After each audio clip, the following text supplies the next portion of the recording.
Let's see. Maybe I'll be ready in time.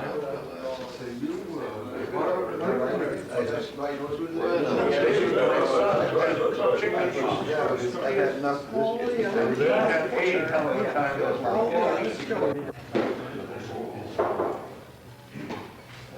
How did that go at middle school?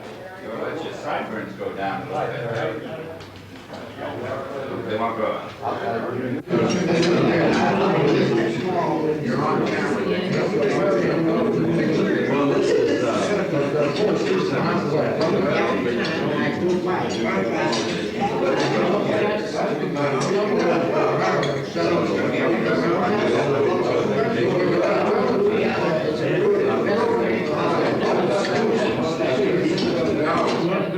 Harold Feil.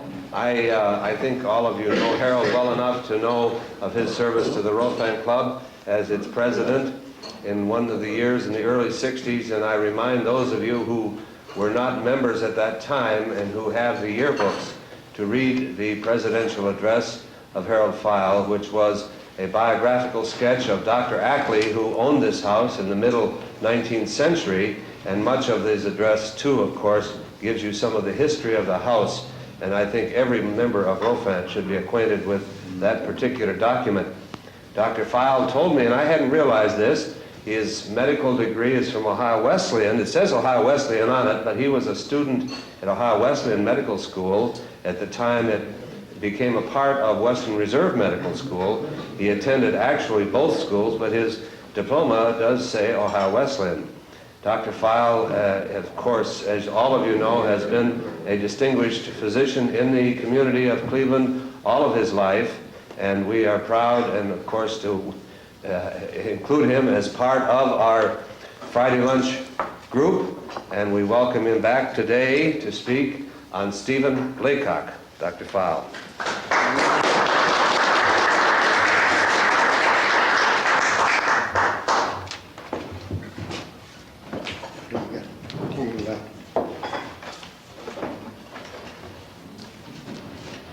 Days, I was introduced to the humorous and hilarious writings of Stephen Leacock, of which there were many. The books were really collections of his stories, long or short, published previously in current magazines. When I decided to write a brief resume of his life, his careers, and his personality, I decided to make an informal survey of his current degree of popularity.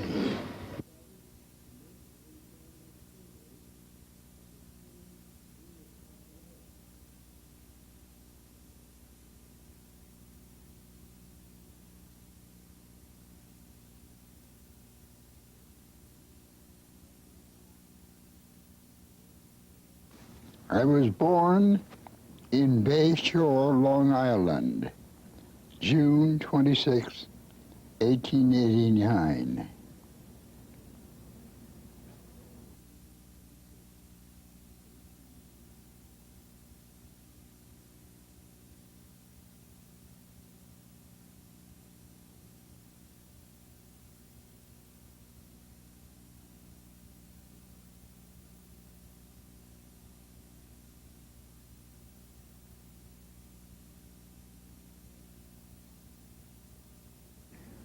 There I am a few years later with my brother Stanley.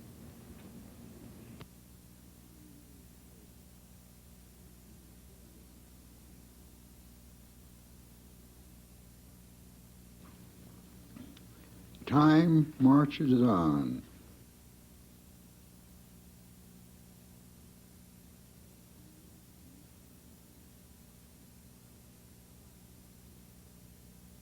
We had a dog named Rex.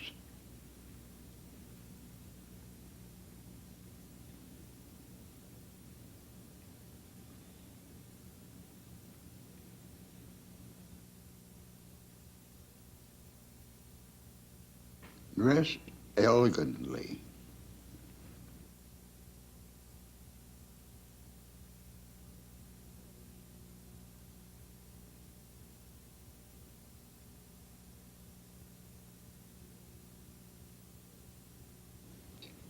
dressed for play. I was engaged to Nellie Elgutter. I am with Nellie, her cousin Anna, and my brother Stanley.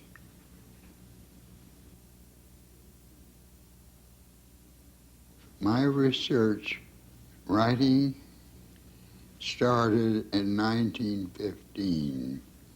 Then on July 29th, 1915, it happened. Nellie and I were married.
My writing continued.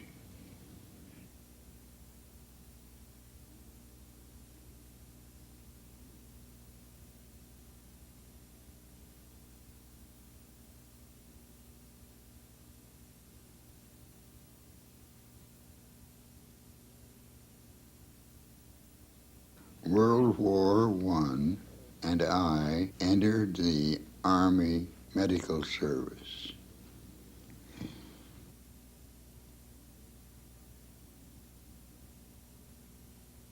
I continued my writing in Camp Dix, New Jersey, still in the Army.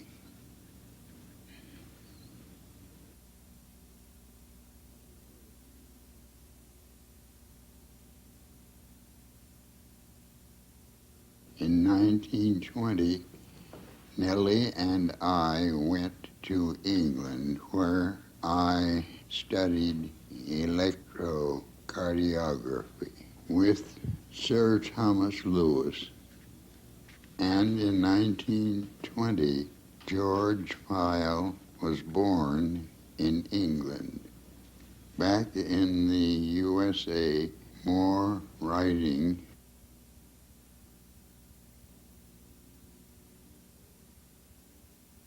and Mary Feil was born. George and Mary.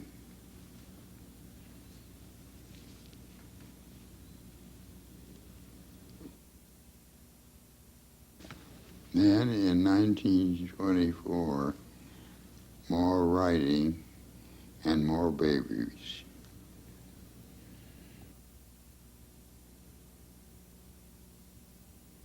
Edward and his mother.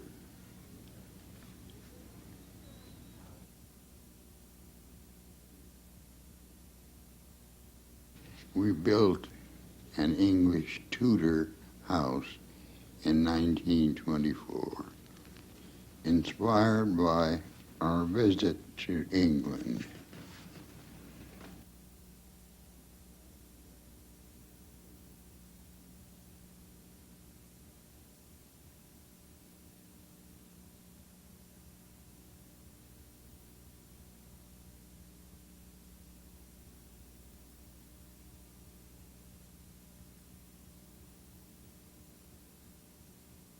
I copied the fireplace in the old George Inn in Salisbury. I carefully measured it.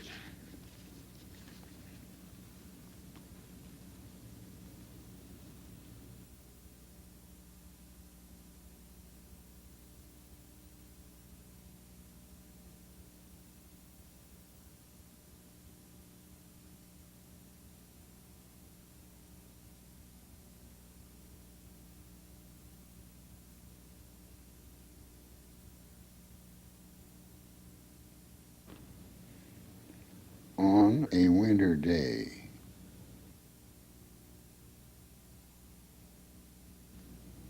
Niagara Falls. The children in the living room.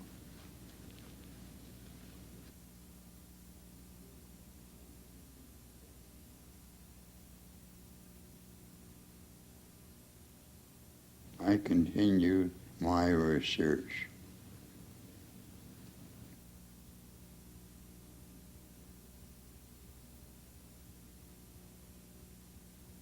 Visiting in New York City.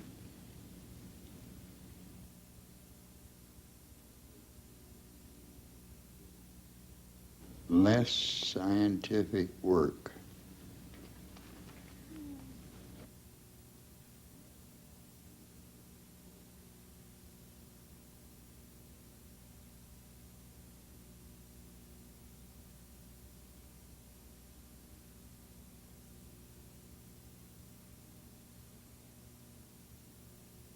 Then World War II.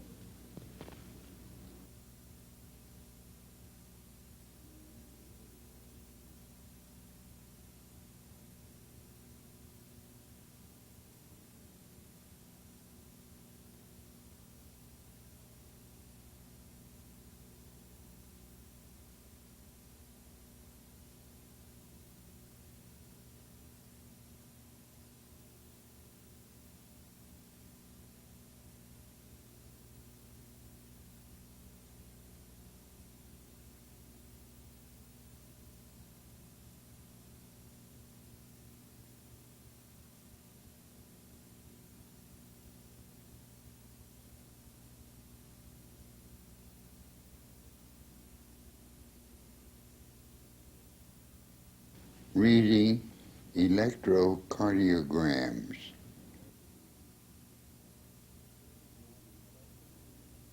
Okay. This is my consulting room. Wait a second. Scene one, take Maybe one. you're pointed the wrong way.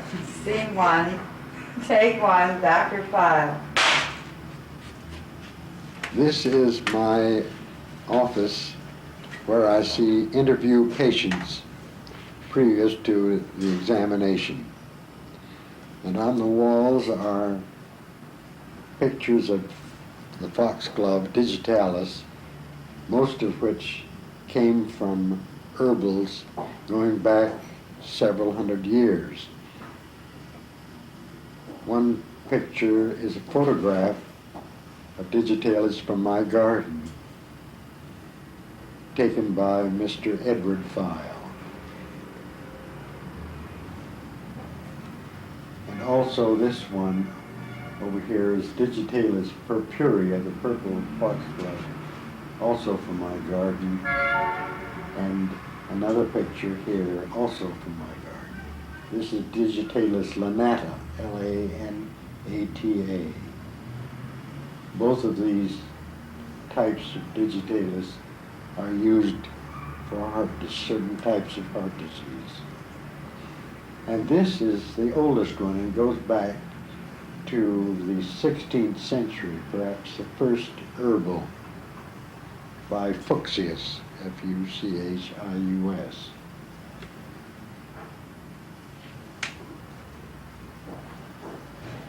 And here we have a piece of pipe removed by a plumber from my house.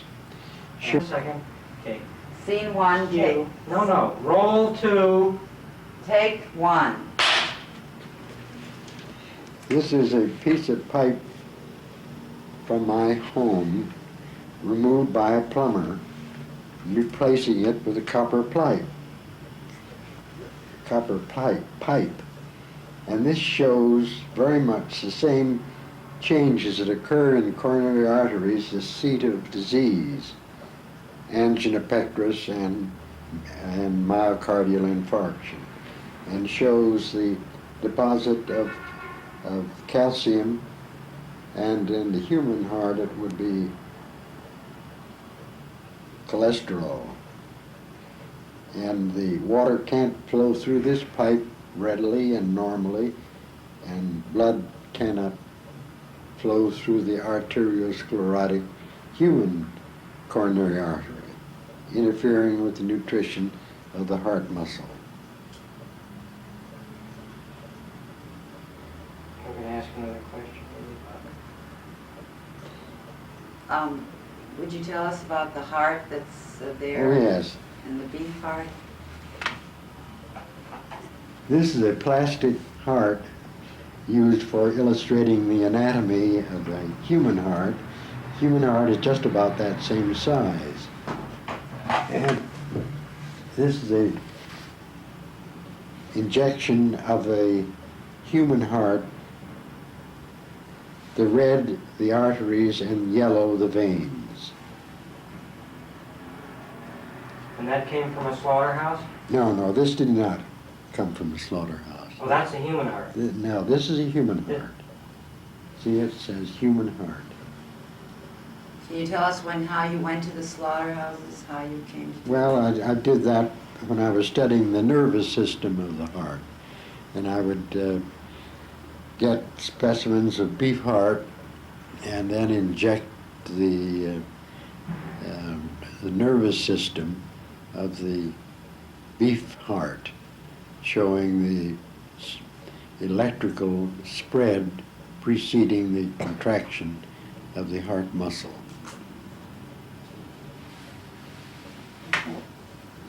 Never thought of the heart as having a nervous system. Mm-hmm. I mean, that causes the beat, the heart beats.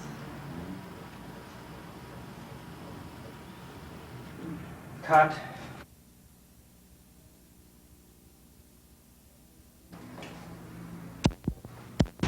Rolling sound. Roll 2, roll 2, take 3.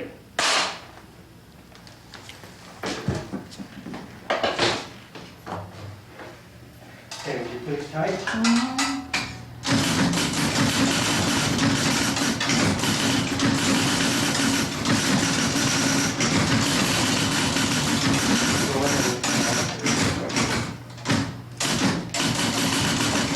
Can you read my writing? Oh, yes, no problem at No all. problem at all. Well, that's fine.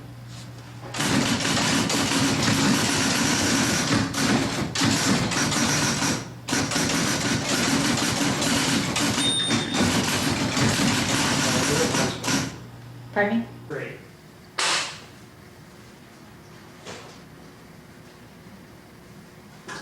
Okay. You're writing something over there.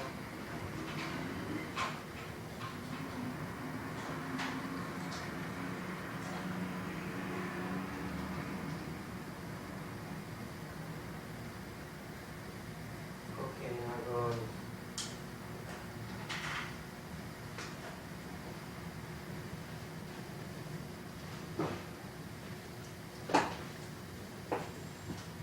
You want Mrs. Tratch to come in now? Yeah. Come right in.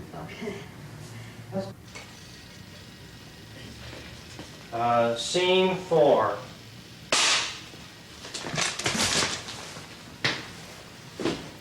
Have you taken a master test? Yes, I will, Dr. Feil. Fine. Also found out who first. Start roll 1. Who first used digitalis as a medicine? Tell me. Tell me. Withering. Withering. Yes, But he, William Withering. I know, but he, come on, walk over this way, got the idea from an old What was she? Well, she was an elderly woman who had a cure for the dropsy. That was it. And the drug was from Digitalis purpurea, Not this type. purple.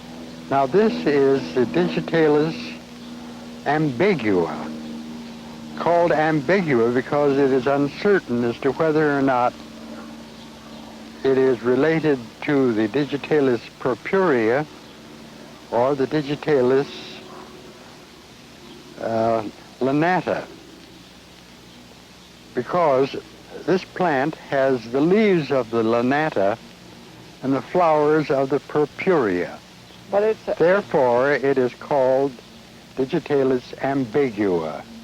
but the flowers are a different color. And the flowers are a pale yellow, whereas the flowers of purpurea are lavender, pink, red, and some white. The Digitalis lanata, the flowers, are similar in color, a pale yellow Are the leaves- of the ambigua. Are the leaves as useful as the other type of leaf? I don't know. I think that remains to be determined, and I hope someday to establish whether or not the ambigua is as valuable as the purpurea or the lanata. Now, do you think that's true? I have nothing more to say. I think that's about all I have to say. That's a good cast, isn't it?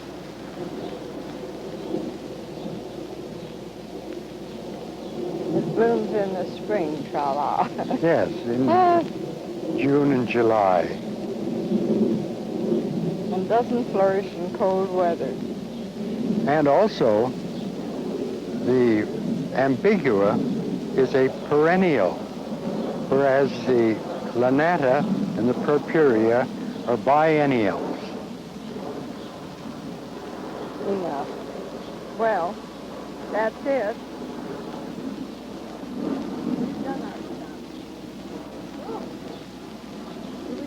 Through my husband.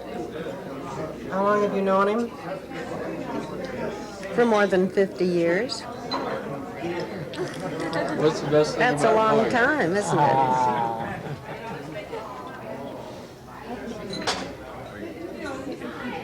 His intelligence, his helpfulness, his sincerity, and being a good guy. Now, isn't Harold the last person you'd call a guy? No, I think it's a compliment. Person you call a guy. Okay. But he's a good guy. You bet he is. I think he's a debonair young man. To have friends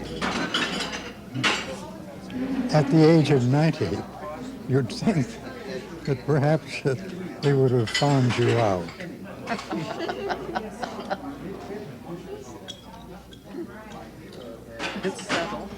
Everybody's so quiet. We're listening.